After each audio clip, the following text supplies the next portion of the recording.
All right, hello again. You are listening to the Blockchain Socialists, and we are continuing to overthrow the network state. So I'm here today with two co-hosts from Blockchaingov. I have the High Priestess Primavera, and I have Tara, who I don't know if I were to give you a role, what you would be. I think maybe like I don't know, like a wizard or something like that. I think you would be. And I have as our guest Jahed Monand, who I've had before. I think now, like it was a year ago, the last time we spoke. That's right. We did that quick little episode on anarchy and DAOs, basically. Yeah, so you're the resident anarchist for the show, and you gave the Can I have that title? That's a good title. Sure, yeah, resident anarchist. There you go. So yeah, we talked about that, and today specifically, we wanted to have Jahed on to bring this more left-wing anarchist perspective when it came to the network states. But maybe before that, I would love if you could tell the story of I don't know, you first coming into contact with the concept of the network state in the book. And I know you had an initial tweet, an initial message exchange with Balaji himself over Twitter for a little bit. But I'm wondering if you can talk about that, and then, what were your thoughts before, and then what were your thoughts after reading the network state? Cool. I have to remember to moderate myself on this, man. So let me, okay. So first, I had a really admittedly stupid, I'm calling myself stupid here, like really dumb reaction to the book. It was like, I saw the network state right there, right? And I'm just like, look, if you want to build a new conception of a state, I feel like you really have to spend some time looking into what it is. How did it form? What is it? What does it do? What is its goal? What are its goals? How did it spread across the world? And having spent a little bit of time doing that, not much, maybe 6 years, right? That's not a ton, but like that's probably about how long I would call myself, being anarchy pilled, where I woke up like, wait a minute, that's the thing I've been the whole time. I had no idea. So when I saw network state, I was like, I just made a stupid post where I was like, look, this book is probably bad because it's right there in the title. It says state, right? Like if you've spent any time looking at this, it's bad, right? So I can name any number of reasons why, but come on, right? And I have a weird collection of Twitter followers. I don't have too many, but the ones of the like 7K or whatever, I'd say probably 1,000 are really like when I tweet stuff about anarchism, those people are like, oh yeah, absolutely, I got to look at this. So people are like dunking on it or whatever. And then Balaji messaged me because we have co-invested in a number of projects, which is really, really strange actually when you think about it, because the kind of things that I like to invest in are new tools for governance, new tools for information processing for governance, new tools to make inclusion of more people in governance more scalable, tools to extend ownership, like in the last bull run we were in, right? You remember all this stuff, Josh, and I'm sure Primavera and Tara, the stuff around the ownership economy, right? And it's like, but it's about as equal as North Korea, right? Like in terms of ownership, right? So it's weird to say that Balaji and I are co-investing in a lot of stuff, because I feel like I can't explain it, right? Because from that perspective, I'm like, he doesn't really seem to get any of that stuff. But whatever, it materialized in some similar portfolio investments. And then he messaged me and he's like, oh yeah, you should, you don't necessarily have to, dunk on the whole thing, but I think you'll find chapter 4 interesting, and the network union thing would be interesting, right? Like, I'm not saying you have to do the whole thing. I see cooperatives and other things existing too, and what have you. Right. And I was like, all right, sure. Well, and then I told him, like, hey, I'll reserve the rest of my shit talking for actually reading the book. Right. And so you've read the book. But like, and here's the thing, like, I didn't read the book until you were like, hey, come and talk about it, because my interaction with Balaji was like last year in September, October, right? And I tried to read it. I was just like, God, I can't do this, because it's like you get into it and there's just things where you're like, man, if you this law, the pyramid, the structure of thoughts, the thesis he's trying to put together, it's like if you just stopped like 1 or 2 steps in and said, read Fernand Braudel or in James C. Scott or anyone in that space where you're like, well, this is how I think the things have formed, and this is their current problems, and here are some solutions. I think we go. If you had just stopped and read some of the people who had really dug into the history, anthropology, and ethnography of this of state formation, you'd realize how unnecessary the other stuff is, right? Like, so coming out of it, on the other side of it now, I it's very hard to make sense of, not put the content aside, just the goal of the book, right? Like, is it actually meant to make a network state in the world? Because we'll talk about this in the rest of the podcast, I'm sure, but I'm just like, what? How do you see this playing out, man? Yeah, no, totally. I mean, yeah, that was one of the issues for me reading the book. Was definitely, it took me like, it was hard just to like get through it, because I felt there was so much missing, or like just so many like so many layers deep of where shit went wrong, or like where Yeah, he thinks shit went wrong. Where yeah, it's hard to like it's hard to like have a dialogue with it sometimes, because it's like we have to get our facts straight in the first place. But so one of the perspectives that I think is interesting for you to bring is, well, a couple of them. I mean, one is anarchism. So you call yourself an anarchist, but you're also in the kind of like VC world. I think the name of your firm is Cerulean. that's right. Yeah. Do you want to talk about a bit, like, I don't know, do you have any insight into, I mean, for me, the only thing I can explain, like Balaji and people who are really, really interested in the network states, in kind of their, I don't know, the thing that they have is like VC brain, I get. Like the model for everything is VC, but I'm curious for you, since you do VC stuff, but you, I guess, from what I can tell, don't have as much of a VC brain as they do. Could you like talk about that frame or that lens for a second? Yeah, totally. If I can add it to this question, like Please. I find it interesting that many people I know, they didn't like the book after reading it, but they were very eager to read it beforehand because the not necessarily the title, but the underlying concept was interesting. I found it interesting that you didn't like it even before reading it. But I'm curious whether like what was was the difference before and after, like, because in some way, like the way in which indeed, as just as saying, the way in which he describes the network state is pretty much like let's create like a franchulate, as in like let's create like a corporate VC backed type of state, which actually is different from the state, is more close to like a startup nation, or actually not nation because it's a state, startup state and stuff like that. So what was the distinction between the dislike that you had before reading it because of the statehoodness and the dislike that you had after reading it? That's a great question. I Mm-hmm. think that, what you were hinting at in terms of a startup society and what have you, where you kind of almost have like a cap table of citizens, right? And all that. like like that I find really, really distasteful, because like most libertarians, and I don't actually think I don't know if Balaji identifies as a libertarian, so I don't want to necessarily lump He him in keeps there. saying that he's like sympathetic towards it, and So then like, like only agreeing with libertarian takes. there's a major problem with a lot of libertarian philosophy in that it also lacks a lot of history. And then when you bring up that history, they're just like, well, it doesn't matter because private property rights start at this point and go forward. And it's like, that's maybe one of the problems, right? That you don't address the original accumulation of capital and the primitives that resulted in those sort of allocations that then determine who has the power to shape societies, literally, right?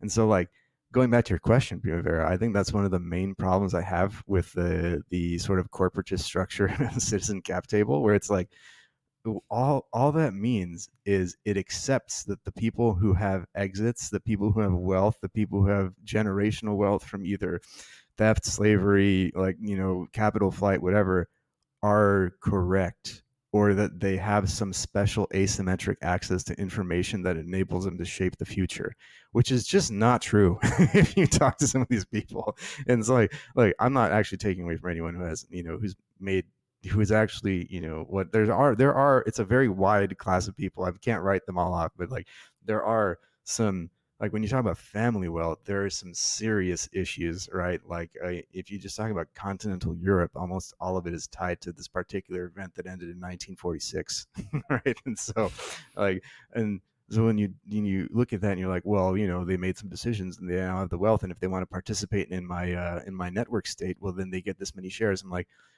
do you perhaps think that might be a problem? Well, they can always leave. Where are they going to leave to? Like, there's a lot of really. So I looked at that, and I'm just like, there's been a lot of thought put into this, like in terms of how it would work, like practically, right? And maybe it's just supposed to be a manifesto. Maybe you're supposed to do that, right? Like when you think about like Marx, Marx has remarkably little work in his corpus about how society should function. He's done like 90% of his work has been on like what's wrong with capital accumulation and all that, which is totally fine, right? Like I don't think he ever sat there and said, I think this is how a perfect socialist society should work, and then laid out the principles. But when you put this guide out and there are people looking to implement it, there's remarkably little to implement in a thoughtful way, right? Which is kind of like my on the other side of it, right? Going into it and then getting out of it on the other side, I'm like, wow, I really hope people don't do this. Or if they do, I hope they realize that they should. There's an onion with many layers to peel here. Pick one of them, right? And then just kind of scope it to just that. Because man, you try to do the whole thing, and as I've joked to Josh and a few other people, I feel like it's almost like a secret, like a poison pill to get people to Waco themselves, right? It's like, hey, we're gonna make this cross-border nation state, then we're gonna go to, pseudo nation state, and then we're gonna do a census, and then we're gonna be peaceful, and there's gonna be a lot of wealth we control, and then we're gonna go to some like little island nation or someone who's not super influential that we can influence and say, hey, recognize our sovereignty. And it's like, have you even tried to play this? Like, if the second you do that, you've created two enemies, right? Like right. What is going on here? So that's kind of where I got. I'm kind of a lot. Maybe I'm stupid and I don't understand the practicalities of it, but I've just got on the other side of it, and I'm like, there just seems to be so many issues here. Not accepting the original theft of enclosure, accepting that is totally fine. Accepting capital distributions and allocations the way they are as some sort of merit-based thing, and not as being completely entangled with state violence, state privilege, all kinds of other things that anarchists have written a ton about, which I'm happy to get into. But yeah, like that alone, that's one issue. This sort of entanglement of merit with the sort of original sins of the creation of property and the rights to capital extraction and accumulation. And then like in the other one, just the practicality of then saying, I'm going to make this, cross-border shareholder statelet thing, and then just realizing that if you don't address that initial problem, anyone can just come in who has enough capital, buy enough shares of your network state, and decide how the governance should be and hijack it. And that's okay, apparently. Yeah, this is like what I mean by VC brain. Like the idea of exit is like, that's something you can do if you have like the wealth to do so, to like invest in something and then take your money out, and then you can invest in somewhere else because you have like all this capital to go ahead and do that. I don't know, I find it strange. I mean, I've had a couple of interactions with people who are, I don't know. To me, I feel like probably politically not like people who are like free thinkers, I guess, but who are anarchism appeals to them a lot of the time. So I think it's interesting that you say all these things, that you are so negative, because the impression that I sometimes got was like some people who are into anarchism seem to be like find certain things that they like about the network state, but I felt like it was from a place of, I don't know, missing a few things. Yeah, and I think like the exit idea is one that I'm also interested in talking about, whether now or later. But like I'm kind of been on record saying like I think it's a good idea. I think there aren't enough exit methodologies. But the person who talked about this on your podcast actually was who is that fellow from Zargam's group who you had on Eric Alston. Yes, I loved his appearance. I thought he got into this a little bit where I think he's like he's solidly correct. Like instead of like, I think you're right to get to your VC brain thing. This is the other issue, is that like exit is thought of as from the perspective of, I have so much wealth, I've done so many things right, I have the right degrees and the strong network, and people still don't like me. I should be able to leave, right? Or I mean, if I'm not able to get my way, I should be able to take the people who are like me and go somewhere else and do stuff. Whereas I think that we should be thinking about exit in another way, maybe too, which is that like look, the only reason I'm here as an Afghan who's able to have started a tiny little VC and play around with some of these ideas is my mom was lucky enough to get asylum in the United States in the Soviet-Afghan War. We should just be have mass open borders for that kind of shit. It's ridiculous that people are born into situations like that, and they just by the luck of the draw end up living a completely different and ridiculously prosperous life. Right? I've had no real problems. That's how we should be thinking of exit, in my opinion. From an anarchist point of view, exit is enabling everyone to have that kind of opportunity at their will, right? Like instead of looking at, I sit in Barcelona, the world's most dangerous border is over there on the beach, right? The Mediterranean Ocean, where like 1,000 people die every year trying to cross it. Why doesn't that exit make it on anyone's radar, right? Why isn't Making Balaji that interested in type that? of exit. Exactly. Well, I guess there's no money in it, or I guess you can't get what you want, but it's like, I don't know, I guess you're perfectly happy having a bunch of, Ghanaian and Senegalese servers and, street merchants, but it doesn't register on your radar otherwise, right? Like, I don't know. It like it's also doubly frustrating because this is a guy who understands the promise of Bitcoin already. Not even the promise, the real life usage of Bitcoin across places like Nigeria, Ghana, Argentina, Afghanistan, Iran, all these places where it actually does have a pretty solid use case, even from the perspective of network transactions. And they just can't go that extra step and say like, hey, that's cool that that's happening. Maybe we should really focus on getting they always turn this into a meritocratic argument, but like just being a person and existing, having the ability to use these tools to get somewhere else and escape is Right. a way more liberatory and interesting idea of exit, because it opens up so many more possibilities, because you don't know who's the smartest person or the most deserving, yet you want to create that situation in brain drain places. Just make it like, there's so much potential here and they're only scratching this much of it. It's really disappointing. I'd be so curious to hear, because you just said this would be more of an anarchist conception of exit, this type of thing, and you said you didn't like the book even before you read it, which is, as P said, astonishing, because of the word state. And I'm just wondering, like, what sort of like just thinking about the book before and after reading, from this anarchist point of view, and some sort of knowledge, actual knowledge about like anarchist theory and practice, what alternative means.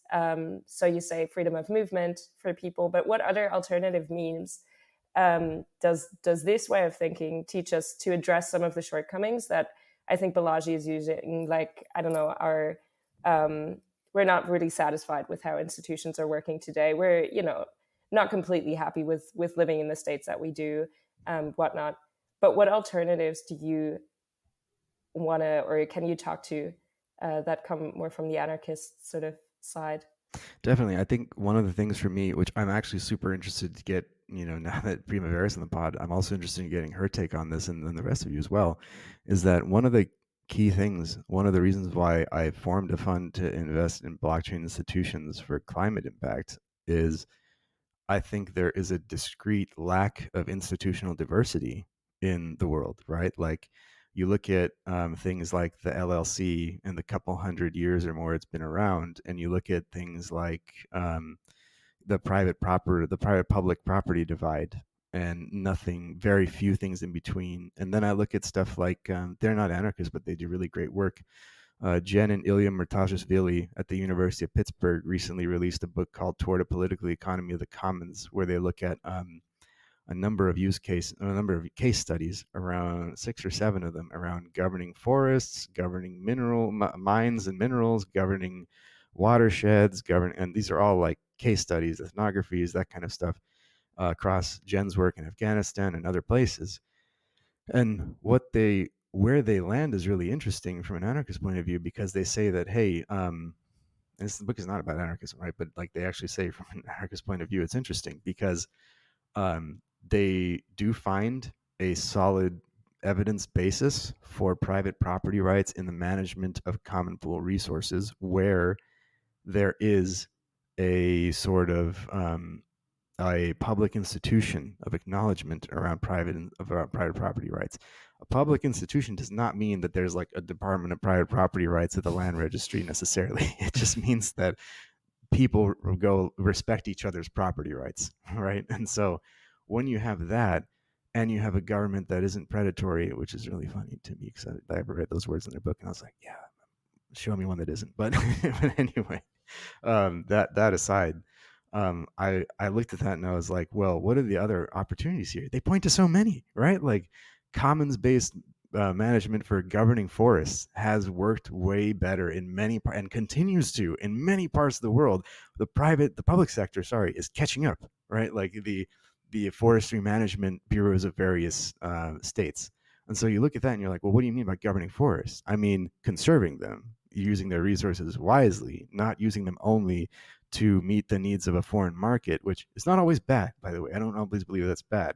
It's just that when they become the overriding thing and then a predatory state says, yeah, we're going to turn this entire area into palm oil forest and fuck everyone who lives here, that becomes a problem. And so having a different view of this is and this is happening right now across Paraguay, across the Amazon, across Suriname, across many places in the Amazon, where for sometimes thousands of years, there have been hundreds of indigenous groups who understand the shaping, the agroforestry, the principles of what they're actually working on to maintain and also grow their usage of, right? It's not just sitting there being like, we can never grow, growth is bad. Some of these people have found a way to do that. And so these are things that are literally not legible to some of the people who write and read stuff like the network state, where I'm like, buddy, it's already happening. Like there are third, fourth, fifth ways in between your strict view of public and private.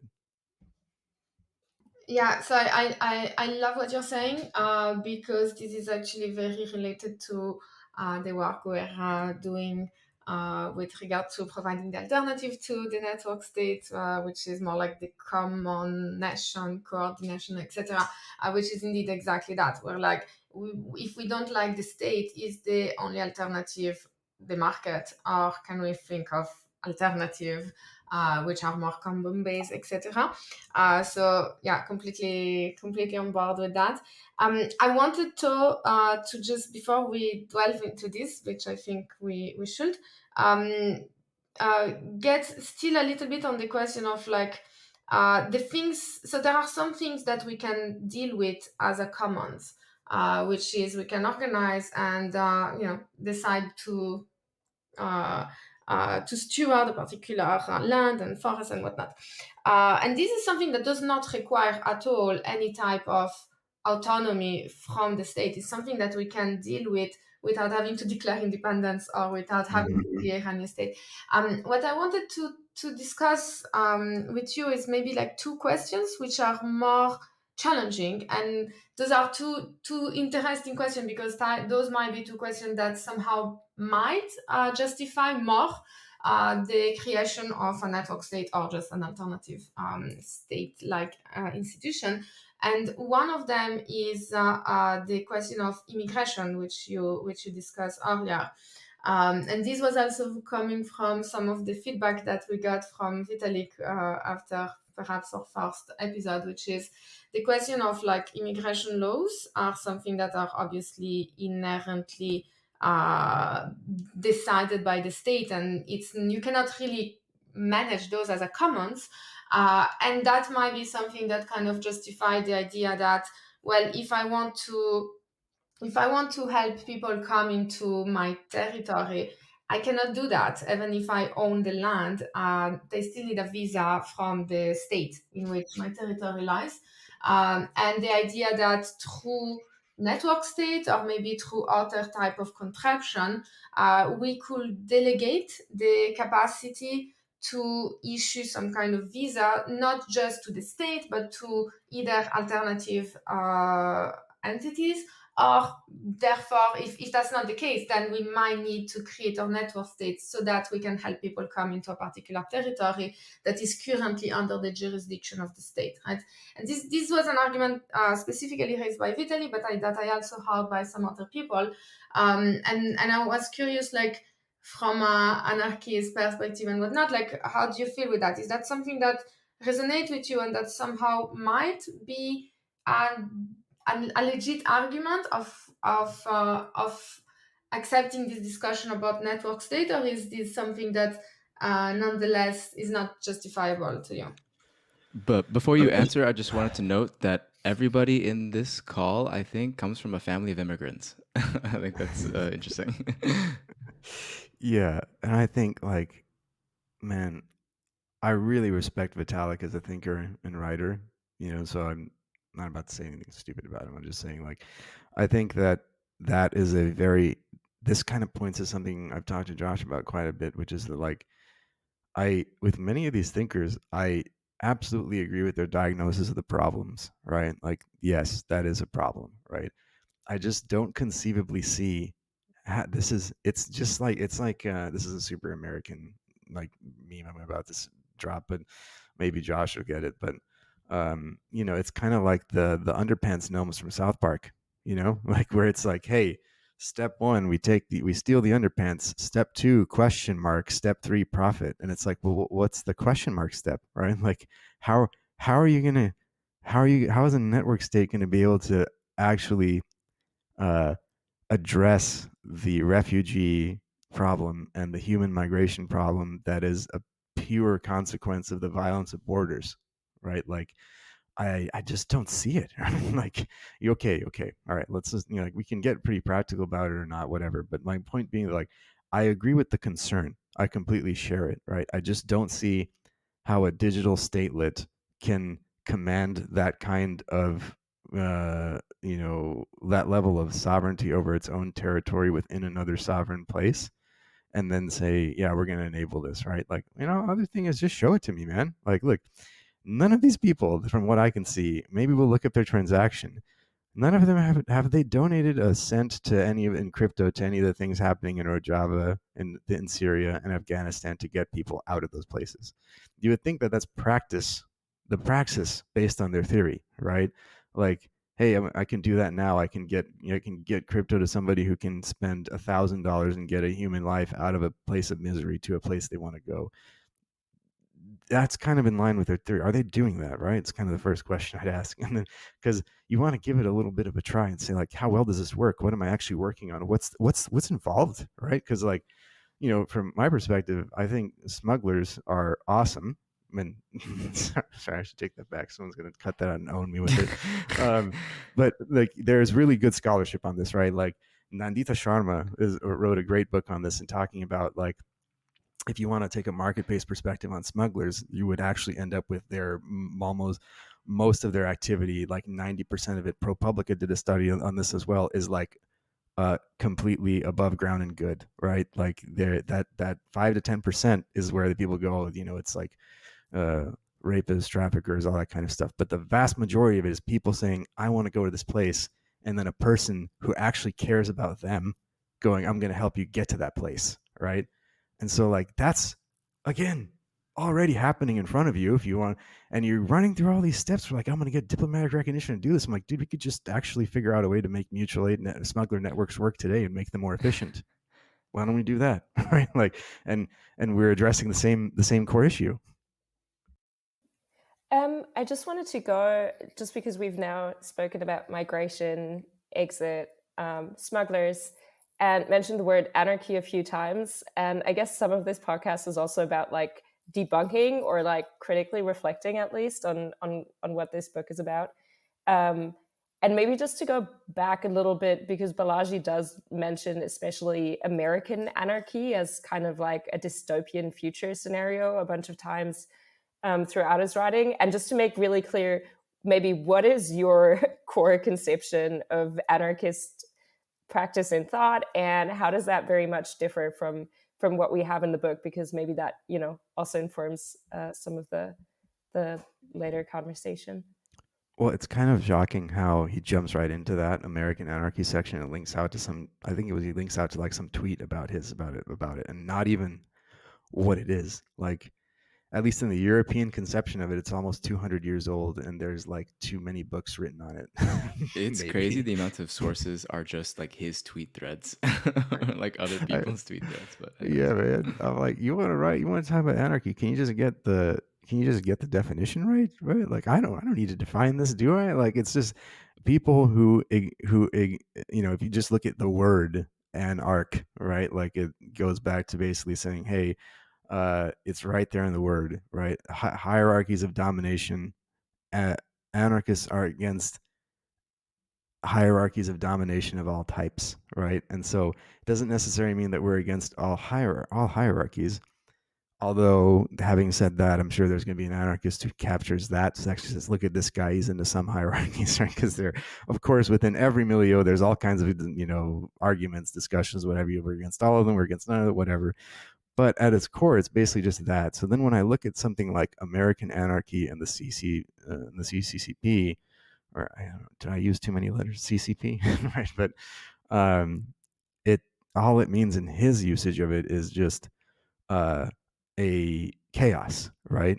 And like there's a famous saying amongst anarchists called anarchy is order, which is that all of the stuff that you're seeing around you with like that Balaji points at is like there's going to be anarchy, chaos. It's like, no, if you actually kind of like there's such immense violence holding together all of these things to make it appear as if there's order, that like actually enabling people to freely organize, to have their access to resources and the one angle of democracy that no one ever talks about, economic democracy, which only really like a handful of people even give a shit about trying to actually do anything about. I'm like talking about platform cooperatives, a couple others.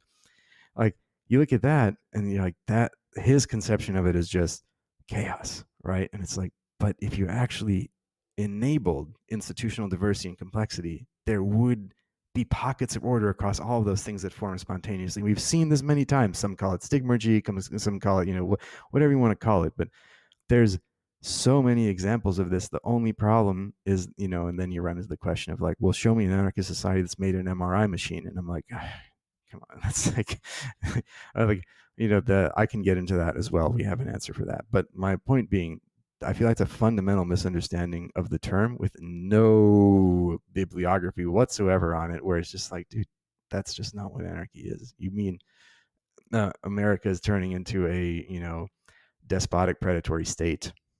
That's what you're talking about. It's preying on its own citizens. That's not anarchy, my friend. And so one question then, because we like to kind of like I explore the various alternatives. So in your perspective, like from an anarchist perspective, if you wanted to I don't know, conceptualize or reflect on what would that look like, something not like network state, because probably wouldn't be called state nor network, but some kind of like this alternative infrastructure for human coordination. How would you envision something that does actually maps with the anarchist, well, one of the several anarchist thinking, and that somehow achieve that function of like, let's emancipate from those existing nation states and let's find alternative ways of local and global coordination? I think, like, funny enough, I actually think some of this stuff is already happening in the real world in his intellectual backyard, right? Like, I think Bitcoin is an interesting example. So, like, I'll talk about this one in particular. So, there Bitcoin gets a ton of bad press and what have you, and I'm not here to be a Bitcoin maxi about it. But what I think is interesting in this conception is, so I'll give you one example here. Like, here's an alternative, right? So there is, I'll talk about a couple things. So one thing, I think Josh, you and I talked about this the last time I was here as well. We may have talked about How Europe Underdeveloped Africa by Walter Rodney. It's one of my favorite books because it really helps you explain why Africa's transport networks and electrical grids look the way they do, right? Because they were built for extraction. They were built from getting things from the center of Africa to the oceans and into Europe. And so now people turn around and say, hey, why can't Africa get its act together? And why is the grid so poor? Why like this and the other? And it's like, well, you kind of have to understand how it got to be that way in order to understand why it is that way and what we can do about it. And so one of the interesting projects in Bitcoin that I think maps to this sort of, mutualist anarchist school of thought is there are a number of initiatives from China, from Russia, from other, sort of FDI, foreign direct investment, FDI, that's basically looking at how do we electrify, how do we put down solar, America may be doing some of this too. And then there's a bunch of private sector activity. Now, the current way that works is people say, we will give you African business, usually in Western Africa or Central Africa where there's a lot of sun. We will give you a 20-year power purchase agreement, PPA, right? Where you have a small business, we're going to put some solar, we have solar installers going to come put solar on your roof, and then you're just going to pay for it forever, right? And so an alternative, what that ends up being is just standard rent extraction, right? You're going to be paying for this power for 20 years. Do you accrue any ownership in the asset? No, right? And so what we've looked at with Bitcoin and with decentralized finance is there are folks now who are looking at this and saying, well, I could probably get a better deal if I work with the local people and say, actually, everything you pay goes into an escrow account and builds equity in this. And at the end of 20 years, the solar is yours, free power forever. And then on the other side, well, as long as the panels last, right? But I'm skipping over a lot of details. But the other part of this is that, people like me who have, capital allocators, so to speak, this is such a gigantic market opportunity that you could put in less than 1% or 2% of the equity of the company, never take any control of it, and basically tokenize the infrastructure and get the rich people in Switzerland and Germany to invest in it, which is actually happening. And then say, hey, at the end of 20, you get a steady stream of that per power purchase agreement. So the way it works is that small business puts the solar in, they're paying for it. You get a 10 to 12% yield on the money you invest in the project over 20 years, then you're out of the project. The difference here then is that you are out of the project. You're turning over the ownership of the asset, and people are totally fine with this, taking 10 to 12% yield over it. This is just how the entire industry works now, and people had been trying to do it in an extractive way in Africa. And so this I look at and say, great. So you're telling me that we can have a polycentric stakeholder network that can say, modify even the economic rights of this over time by saying, hey, you know what? We're actually, this was designed for us based on calculations, for Senegal, but we're in the Democratic Republic of Congo. We get way more sun. We want to modify the economic rights. You can do that, right? And you can call a vote. You can have an equal stakeholder network thing that's not token-based governance. Only it's actually built on, we can get into weighted voting and all that kind of stuff as well. But I think of this as way more democratic because it includes the people who are privy to it as people who can govern the provisioning of power and the economic rights. And it's not based purely on where they started, right? Because what I mean by where they started is they had no capital. So they have no say, right? That's how it works. And so instead, if they have clear title of the land, which I can also another issue we can get into, land rights across South America and Africa. Happy to talk about that. But this is another conception of saying hey, we can still find a way to take the capital that was extracted out of Africa over the past 400 years, mostly in the last 150. We can design a governance system that includes the people who are going to be a part of it. We can have an economic design to it where they become owners of the infrastructure and the people who are investing in it are happy with where they end up. And we're including people both in the governance and the economics, right? And so that I think is very much more interesting, right? From an anarchist perspective, because if you look at it, it's no one's coming here necessarily and saying, well, these people own the land rights and they don't have shit to say about the infrastructure being built on it because the infrastructure is owned by an absentee landlord on the other side of the ocean, right? So just to make some of these things a little clear. And then I left the Bitcoin part out completely just because a lot of this is also being financed with additional compute from Bitcoin. So let's say you have this stuff laid down. Now, the major issue, I'm getting into economics more than your question around governance. You pretty much stop me if you want to. But what I think is interesting then on this side is that a lot of the arguments you hear from people in the global north, investors in the global north, is that they say, well, we would love to electrify Africa, but it's just not profitable, right?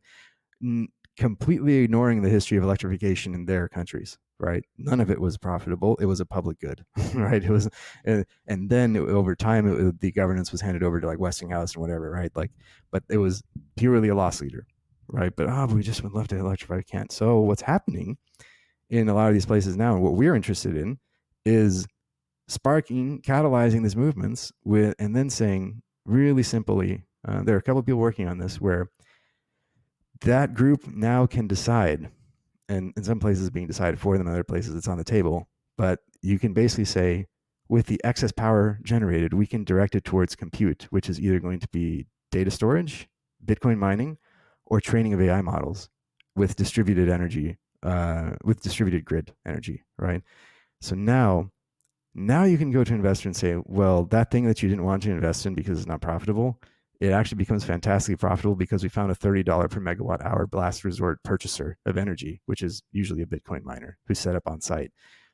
You can then provision the economic rights of that Bitcoin to the local community as well, if you want. There's a whole bunch of, but you notice every time I say if you want, that's where I perceive this sort of like participatory side of this, right? Is to say it's not purely token governance. It includes the people on the ground, right? And that's where I see a lot of the interesting parts of this, where I just feel like they're completely missed or completely blind to it when you're looking at it from the perspective of things like in the network state. Hi everyone, if you're enjoying this episode so far, be sure to subscribe, leave a review, share with a friend, and join the crypto leftist communities on Discord or Reddit, which you can find links to in the show notes. If you're enjoying the episode or find the content I make important, you can pitch into my efforts starting at $3 a month on patreon.com/theblockchainsocialist to help me out. As a patron, you'll get a shout out on an episode and access to bonus content like Q&A episodes where you can submit and vote on questions you'd like me to answer, and I'll give my thoughts in roughly 20 minutes. In the last bonus episode, I analyzed applying an anti-capture framework originally made for DAOs, but applied it towards left-wing organizing.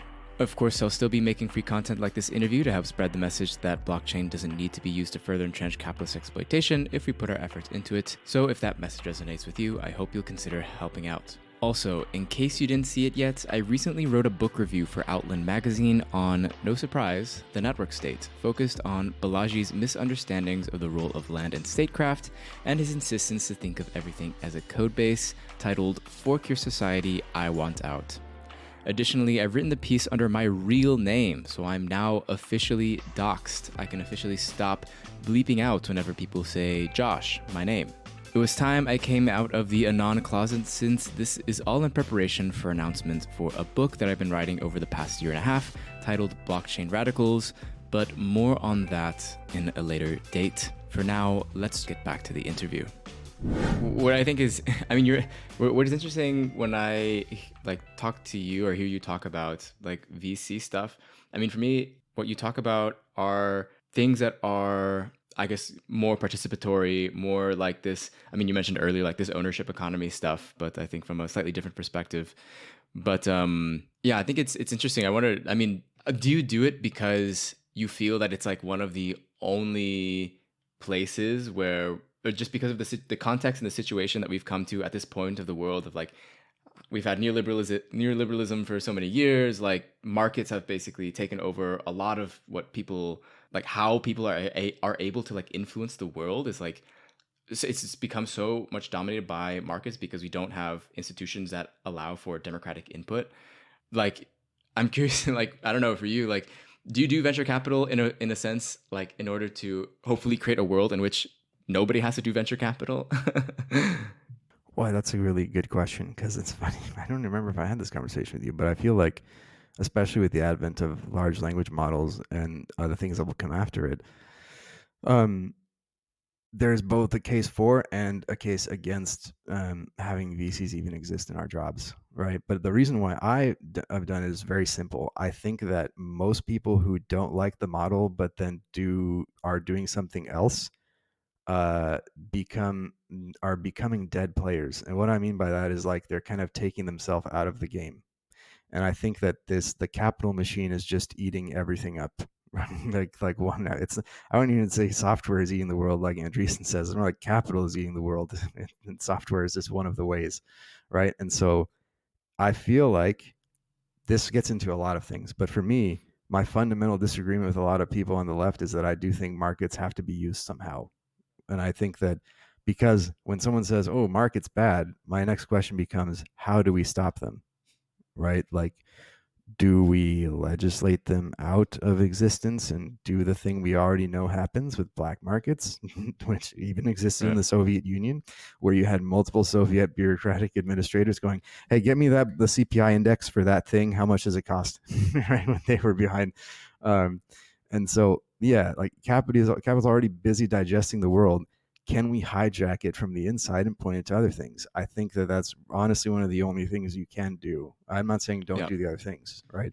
We have to because look, I mean, I have a child, and I can't be this negative, but basically, I do think that with the way it's going, one of the major problems with it is I would love to have a capitalism that understands its externalities and the full cost of operation, because it doesn't, right? Like, it has its buddy, the state, to sit there and say, oh yeah, no, you can totally destroy that land those indigenous people live on, totally fine, no one cares. That's not going to cost you anything, right? So if you look at, why do I do this? We exist in this complex society of international trade where we're just closing our eyes and going like la la la la, and completely ignoring the externalities. So if we have a way of accounting for those, pricing them, and getting the true cost of something like chocolate or coffee, those are the easy cases. The really hard cases that I'm interested in with the fund are things like, how do we make carbon positive steel, plastic, cement, and ammonia, right, for agriculture. These are 4 things that, if you zoom out in every one of those, maybe I'll just pick one, like let's go with ammonia, you have ostensibly what I think is the worst of capital, which is why, often I describe myself as an anti-capitalist in many ways, which is that you have the global big ag food production systems the way they are because of privileged access to laws and markets that determine what gets used and where. So you take India as one example, and there's this, you see these memes once in a while on Facebook, like Indian farmers are committing suicide, and you kind of investigate, and you're like, why? And it's because the Indian state in many ways has made privileged deals with Syngenta and others to say, you're going to use these seeds to grow, and then you have to buy them every season. And we're going to change them we're going to use recombinant biotechnology to change them ever so slightly. And then all that is doing is the exact thing that capitalists say they hate. That's not a free market, right? Like, if you actually had a free market in agriculture, you would be able to have 200 types of potatoes flourishing and not just the handful that are on the global market, right? Like, I would love it if there was a free market. We don't live in that. Right. So like, that's what we're kind of exploring in the interstices of some of these things, which I'm like, well, maybe one of these governance systems, this MRV system, this ability to own attractive land for a DAO to produce a particular type of commodity and find every single bit in the supply chain to get it somewhere and have it actually be competitive, right? That's the thing, right? As I want to, maybe you have read some of this theory, but my whole thing with it is one of my favorite books is Joanna Bachman's Markets in the Name of Socialism, where she talks about the left-wing origins of neoliberalism. And one of the key things she talks about in there is Stiglitz, the famous economist. He looked at the post-Soviet Russia and the immediate aftermath of it, and he's like, God, they just wrecked this country. It was like 50 to 60% cooperatives that were not even really eligible to the Soviet state, but we could have learned a lot here. And they just said, nope, all of this stuff is going to be turned over to the gangster private warlords, and the rest of it will provision to the state, who will then give it to them, right? So, but his whole thing was, actually, market socialist firms seem to clear prices better than market capitalist firms. There are more price takers than there are price makers, which from the theory of even neoclassical economics means that that economy is functioning, better, so to speak, than a market capitalist economy. And so that's really the fundamental reason why I'm like, we need to play around with this and see what we can do here. Because I don't think if we just say, hey, that thing is totally worthless, it's going to continue digesting the world if we don't design new incentives for it. Yeah, one of the things that an idea that I've had in my head that I'd love to talk to you about at some point is like the idea of thinking about like a decentralized social wealth fund, or like using crypto as like I don't know, a way to think about allocating capital in a way that is, I guess, I mean, the only word I can think of is like market socialist. And like, yeah, for me, it's not like that I'm for or against markets. I'm just like, I want to understand the world, how it is today, and like, where are the points where people can have leverage and like make influence and do action to create a world that you want, rather than trying to think of like the ideal situation that you want and trying to like go from there. Like to me, it's I don't care how hard the truths are. I want to know what they are and like go forward. I think that's a really great way to be, man. Because I think like that's honestly exactly kind of where I come at it, is that yes, we can have some far flung like ideal, but I feel like if we don't change this thing, we have precious little time. If you believe the climate science, then we're kind of fucked anyway. I really love that idea, but I just wanted to come back to, you said, I'd love a free market that but produces positive externalities, and maybe use that as a bridge to zoom into one of the types of network states discussed in the book, which is the non-FTA one, where essentially, or the way that I get it, the core idea is like the FDA being institution preventing a free market in healthcare and medicine and longevity and whatever it is to prevail. And if we can just form this other state that doesn't have that institution, we will get so many net positive externalities within that and beyond. So curious to hear. I know you're interested in any thoughts on is that the kind of transition that we're looking for? Yes. I love this topic because it belies so many things in Balaji's thinking on the FDA, where I just think, once again, if you had read a handful of the people who do this for a living, there are literally anthropologies of pharmaceutical marketers and markets. People who study how decisions are made, people who have gotten entrance to the room, people who study the quantitative side of it. And to come back to it and say the FDA is the only problem, which, by the way, I completely agree, the FDA is a big fucking problem. Right? Like, I'm not like I'm not giving them a free pass here, but this idea that we need a network state that's non-FDA in order to enable pharmaceutical innovation really misunderstands who does innovation and how the possibilities of innovation are structured, right? Like in the economy. So like, I'll take a second maybe to talk about the pharma industrial complex, which makes it sound evil, but I mean, it's just whatever. I say that, you're like, oh yeah, okay, private tech, pharmaceuticals, the state, patients, everyone's kind of lumped into that, right?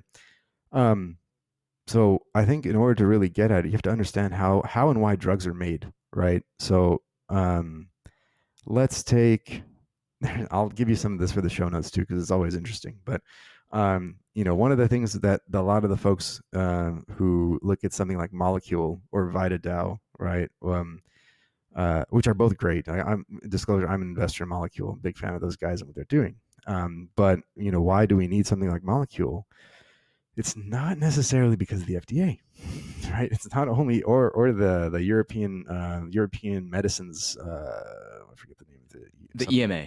I know. I forget the name of the EMA. Yeah, the European. Yeah, exactly. It's not because of them entirely, right? What it is just the fundamental economics of investment and what that enables for innovation, right? So I'll give you a very concrete example. Many of the ways that drugs are conceived of and markets are conceived of for them is through a key concept called number needed to treat, NNT, right? And all that means is essentially, how many patients do I need to treat in the population in order to observe the effect size of a particular primary or secondary outcome for a drug, right? So now you look at that and you go, okay, that's not so far, so far so good, great. Thing is that many pharmaceutical marketers they look at the process from the endpoint. They look at the FDA's process, actually, right? And they go, well, if I'm going to get this thing through stage 3 trials, I'm going to need to have a market. It's going to cost me about, this much, and that's hundreds of millions. And I need it to, if I'm going to make that investment, it's got to be, efficacious for X amount of people.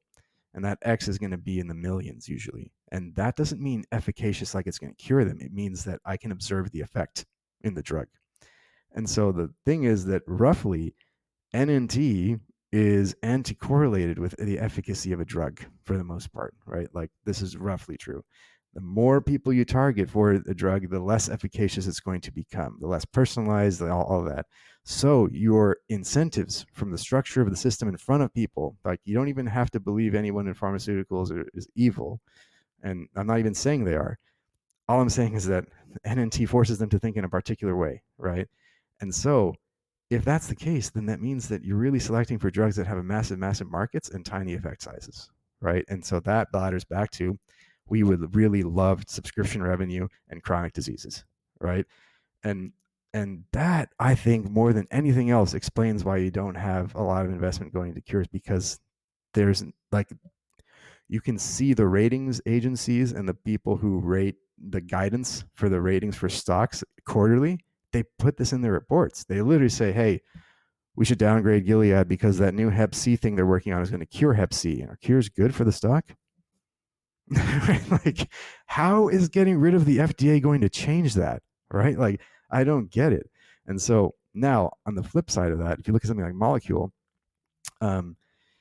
you could do something like, which is interesting because Pfizer, by the way, invested in Molecule. I think they realized the threat to their model. They realized that they structurally can't address things like this.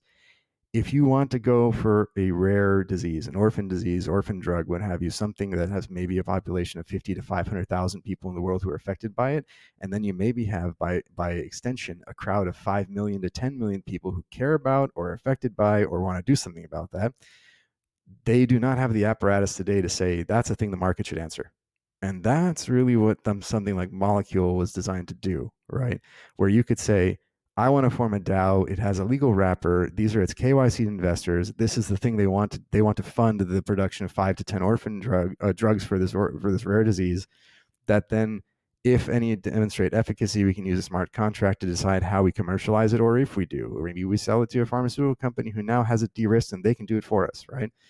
But I think that if you don't fundamentally look at what are the incentive structures of why the pharma behemoth produces what it does, then you just go, FDA bad because they're the ones who make us go through all these stages and make drugs expensive. That's not true. Yeah, it's funny. Like, I think that's so. Yeah, in a previous life of mine, I worked in health economics and market access, and it's interesting. Like, once you know how the system kind of works, you understand like why we have like 100 different types of dick pills and like, you know, one type of cure for like, you know, all these different types of rare diseases that only have like a few people or that are like really hurtful, and like an actual disease that kills people. Because yeah, it's the incentives of capital like way more than it is like I mean, yes, like states, they create the regulation and like the boundaries of the market, I guess you can say, and like the railing that you have to follow and whatever. And it's very different in the US than it is in Europe. I have plenty of stories about like the differences there, but yeah, I mean, Europe has a similar problem as well of like trying to fund these types of like rare diseases or just like things that people actually get affected or funding like real cures because I don't know, for me, I mean, you might not, I don't know how, if you would agree with this or not, but like sometimes I'm like, maybe there just needs to be a nationalized pharmaceutical company or like just a pharmaceutical company that is like cooperatively owned or like just like not like because the incentive structures are just like kind of fucked, and you have to put in so much investment for something, and you need to have like, you have to prove so much that this is going to be profitable. And so like, yeah, dick pills are way easier to prove that they're going to be profitable than like curing real diseases. And it's funny too, dick pills, but specifically, like they're so much more lethal than anything else, than many other things, right? But because they went through stage 3, and this is one of the problems of the FDA. Well, they went through. I mean, we don't have anything else to say. If someone wants to do a class action lawsuit and put it on our desk, we'll look at it, right? But like that, it fundamentally selects for this really narrow view of like safety as well, where it's like, well, did it make it through stage 3 and we did everything? What are the numbers? What is it? God, there are all these companies who literally build really janky software that structures the trial process, and I forget there's an industry within it. I don't remember the name, but they're structured just so that you have the data uploads and the calculations of everything you need to get to the FDA, right? And if you can get through that period of like, 5 to 7 years, then great. It's safe. No, it's not. So like, when you talk about publicly owned or cooperatively structured, this is kind of what I mean when I say like you're just trying to replace the current state with a more network state where it's like, actually, we just need more institutional diversity, period. Right? We need to have more ability to feed back into the system. maybe something that the block science people could help us, design, right? We need more feedbacks. We need more people having input to it to say, this is what happened to me. This is how it affected me. This is maybe not a good thing. And then have really rapid loops around that market information that say, that's a really terrible thing we put out there. And I don't even need to point that far, right? Like Netflix made a great documentary on this. I fucking hate Netflix, but put that aside. The Bleeding Edge, right? And then the Bleeding Edge is about the medical device industry and how many people it has absolutely wrecked. And they go through 3 or 4 case studies where, there was the one that was they inserted a spring loaded type device to plug up the women's cervixes, and then what that ended up doing is creating scar tissue and eventually inflammation. And sometimes those things would be so constrained that they would actually blow up inside of women and into shrapnel, right? And so that's not a thing that you would see, right, in your little trials. And theoretically, you're like, oh, well, that can never happen, except it did, right? And then what ended up happening is like they actually had this information in the process, but they're like, oh, it's so small. It's so like, here's how the decision ends up being made, as you said, Josh, around capital, is that there's another group actuary's job to sit there and go, now I have all of the exports from the data. I have all of the adverse outcomes. I have everything in front of me, adverse events and reporting. Let me calculate what it's going to cost for us to continue with this drug if we observe this many adverse events in the broader population versus how much we're going to get when we prescribe this. And if there is, I don't set the multiples, I don't know what they are, right? But if there's some balance there, then the worth of human experience and bodies on the line is not going to matter, right? And so all I'm saying is I think I'm not for or against the public option. I am for more feedbacks, more information processing, more free markets. This is not one. This is not a free market, right? Like you can't enter that and say, I'm going to design something that takes all the adverse outcomes and prices them and makes that information available to the stock market. And then we can say which one of the pharmaceutical companies harms people the least, and then we can make a negative premium on them or build an ETF. That's not a market we exist in, right? So I don't talk the hell out of here with your free markets. When you say free market, though, it sounds to me like you're not meaning it in the free market sense that usually on the left we refer to when we say free markets, like free as in the free movement of capital, but free as in maybe like your freedom being a subject within the market, I guess, if that makes sense, and being able to, I don't know, have input into that. I think that sounds more like what you're describing than it is like no regulation, I guess. Correct. Yeah, absolutely. Because I think like, I don't necessarily think that a centrally regulated market is a great idea because of any number of reasons. The FDA's behavior in the bleeding edge stuff I talked about is obviously why, right? We need to have more mechanisms, right, that actually say, hey, like that's a part of this, right, is to be able to say, can I actually have even a market-based mechanism that feeds back this information and makes it obvious who's harming who, right? We don't live in that, right? When neolibs talk about free markets, they talk about free access to theft, basically. Right? It's kind of like what the way I perceive it. And what I mean by that, I'm being a little facetious. What I mean by that is like, Ecuador, you're going to accept these terms for your chocolate or go fuck yourself, right? Like, and that involves a level of privileged access to bureaucrats state to state to say, hey, we want this free trade agreement where none of the people who are doing the growing, who are doing the distribution, who are bringing to market things have any say in how that thing comes together.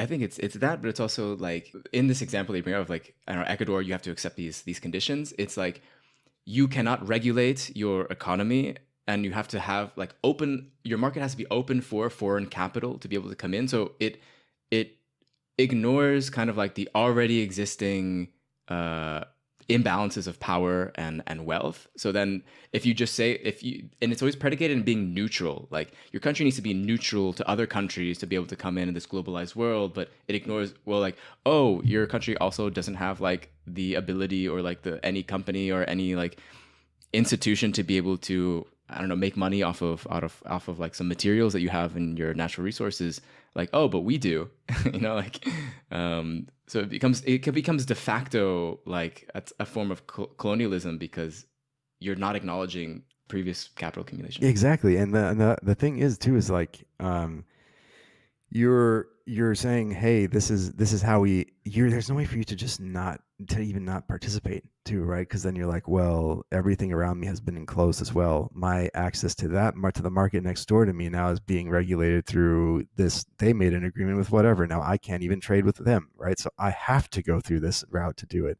And I just wonder why that isn't a target of some of the criticism and thoughts in this space, right? Where we have these proven technologies to enable cross-border finance, and we're thinking about them in such sophomoric ways, right? We're like, oh, well, the problem is that I can't start my own thing and do that. And it's like, there's so many existing problems with the way that you can't start your own thing and do something. Like, what about, like you said, it's interesting though, because I feel like a lot of the states in Latin America, especially in Africa, have realized how much of a raw deal this is, right? Like, America is trying to fund the World Bank as we speak to do a bunch more of this stuff, and even people are like, we don't want that stuff, right? We'd rather take the Belt and Road Initiative, even though it also sucks. It sucks less, right? And so, like, if you believe that there's agency and intelligence in those decisions and rationality, then it tells you already that the stuff that had been happening since the mid 70s, with that sort of tidal wave of neoliberalism and market access, yes, there was some wealth and prosperity and lifting up of everyone's boats, as they like to say. But on what terms and for whose benefit, and who was able to actually demonstrate agency in those things? That's freedom, right? Like that's free markets, right? To actually be able to, that's exit, right? To be like, you know what, fuck this, I don't want to be able to I don't want to participate in now having to sell my coffee for fractions of a cent per per kilo or whatever, compared to the 10 I was getting before. Fuck that. There is no exit. Why isn't that exit registering on people's radars, right? I just maybe want to connect that back to the health example and the kind of concept of the hierarchies of domination, and the idea of we do not want to be replicating those hierarchies of domination. That's kind of the issue. And those hierarchies emerge from like free trade agreements or World Bank funding, Belt and Road initiatives. There are these hierarchies, and it is not on equal terms, and people do not have the agency to say, and the capabilities to say, no, I'm not going to do it, and do something else. Similarly to people in the health sector, like that woman who that new medical device was tested on, why did that happen? Or people who actually have some rare disease and then again become part of these trials. And for me here, as you said, and I just maybe more of a comment, I like the idea of like we need a diversity of institutions to address the issue, especially in the health sector. On the other hand, we should be a little bit conscious of these hierarchies of domination, and getting rid of the FDA is not going to dissolve that hierarchy of domination in the sense of like the patient, the company, the person who is being tested on, the fact that certain drugs do not exist, the fact that like female health is still such an under resourced sort of space in the world. And so we're not getting rid of that. And ideally, we want to see institutional diversity that does try to subvert exactly those hierarchies, so that in the end, we have an agency and we have the capability to say, I want to exit that because actually I have this other thing built up, where at least the regulating entity is accountable to what I think, or in some sort of way, something new built in there. So I really like that. Yep, absolutely. Yeah, yeah, and absolutely. Like, I think, and just to even make sure that that people um, get the example right, is like, what does institutional diversity mean? Well, so I think Molecule is a great example. And the drug development side, they've launched a thing called Athena DAO, right? And so Athena DAO is women led, and it's trying to aggregate funding for very specific unaddressed women's health needs. And so, like, what does institutional diversity in that context look like? Well, it looks like Molecule provides a couple primitives, right? There's a programmable NFT that enables the community crowd ownership of intellectual property that comes out of a trial. And so now you can say the stakeholders of this trial are these women who want this outcome, right? It's not someone coming in and saying, actually, the stakeholders of this trial are my shareholders and my board and this guidance for my stock in the next 10 years, right? Like that the CEO said, which, by the way, maybe that's also a part of the input, but it's not all of it, right? Like, and so having a actual governance network around the production of this would include things like that, would include the commercialization step, but the commercialization step wouldn't dominate the entire logic of what's produced, right? And that's what I mean by institutional diversity. You have a stakeholder network that has some kind of input into this. It could be through a DAO. It could be through, honestly, it'd be very interesting to see if a DAO could purchase enough of a public pharmaceutical company's shares that it could place someone on the board, right? Like that could be interesting too. And then the way that climate activists have done that with very little money comparatively, like $19 million got them a seat, I believe. I remember the institute. I'll look this up, but a few years ago they placed a few. I think it was Exxon. It was Exxon or Chevron that they placed two activists. Board members with merely $19 million. That's really not that much when you think about it, right? And so, there are so many approaches, right? It's just my summary of where I'm sort of let down by the network state is that the conception of network governance just falls so flat at the fact when you have so many other things happening. And Josh, you've covered this in previous episodes. Just like all this stuff is happening in DAOs, all this stuff is happening with IP and NFTs, all this other stuff is happening with crowd ownership of assets, and none of it gets mentioned, right? And all of those tracks, all those threads of the future have so many other intersections that I think lead to something like what a lot of these folks want when they read the networks. Think, oh, I really wish we had more of this. That you're just not going to get through like a corporatist cross-border shareholder state.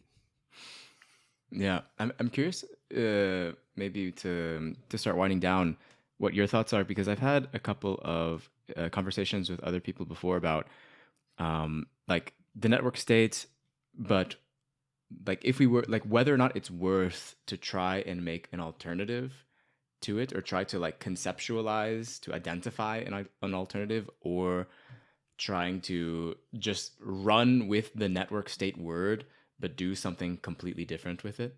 Do you have any thoughts on that? To run with it but do something totally different with it. To me, I feel like it's I'm more in favor of the first one, at least for now. Yeah. But yeah, what do you think? I think that honestly, this is one we should do maybe another episode on, where you bring Zargam and maybe Austin Roby on together. That'd be an interesting mix where we can do it on this. But my where I stand on it is basically like, I rather stupidly, as I've already mentioned, if you're trying to get me to put any of my time into it, when you put state in it, I'm like immediately allergic to it, right? I'm like, oh, how? Because like we didn't even cover it too much, but why am I so negative on it? Is the state was formed in many places in the world. And when it was not European, it was a project of basically control, corvée labor, slavery, and resource extraction to homogenize and bring under control large amounts of people for ongoing the previously aforementioned things. Great book on this is The Art of Not Being Governed by James C. Scott, where he looks at the history of upland Southeast Asia, which is he looks at Burma, Vietnam, Thailand, Cambodia, and just covers pre and post colonial statecraft, right? And so when you include the word state, I look at it and say, cool, who's a citizen? How are they a citizen? What happens when they're not a citizen? Because they hate the FDA. that would make them a citizen. Right. Yeah, and then now that they know, and then maybe they changed their view on the FDA and they like it now. What happens to them in your court? Execution. Right? Like all kinds of exactly right. All kinds of really horrible shit, right? And so I feel like just coming at it from that perspective really almost answers why I think it's a bad idea. Because I'm just like, look, this thing that you're attached to that dominates our imaginations, where we think it's eternalist and it's been here forever. It's only 200 years old, and there's so many better ways to organize things. Better for human flourishing, better for the members who make up these states, because they're categorically not meant for the things that you want to achieve with them.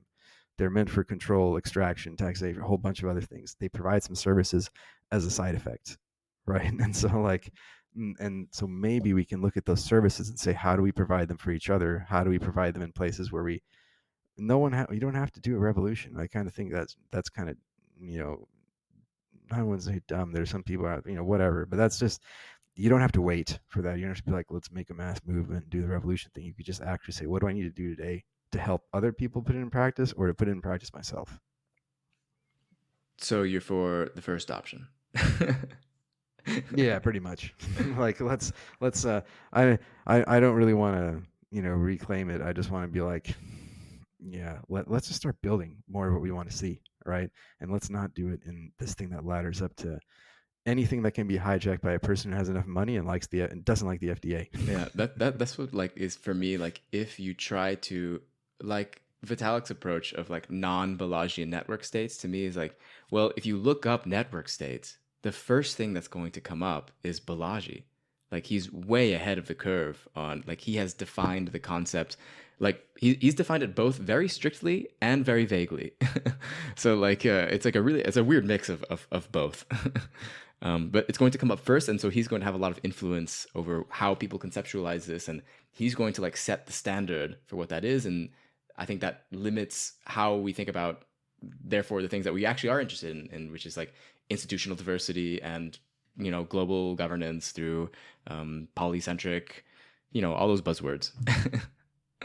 Yeah, definitely. Like absolutely. And I actually think it's a benefit of manifestos to be too overly detailed and not detailed enough, because they let people fill in the cracks. But then you also have to critically examine them and say, well, what are the cracks? What are people going to fill in? And that's where I'm like, doesn't look like it's going to be very good. But hey, we get to find out. Let's go see how Praxis is doing in a couple years, huh? Yeah. Any last things, Tara, Jahed, that you want to close it off with?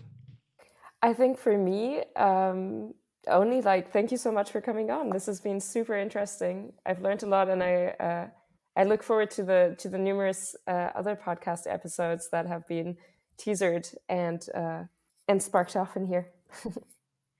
Awesome. Yeah, and Josh, we should do that for sure, because I think we threw out a number of ideas. Always happy to come back on for that. And any parting thoughts for me on this are really just, honestly, I kind of hope, don't take my word for this. Go out there and read the book, and then go try to put it in practice. Please tell me how it goes, right? Because I would love to know that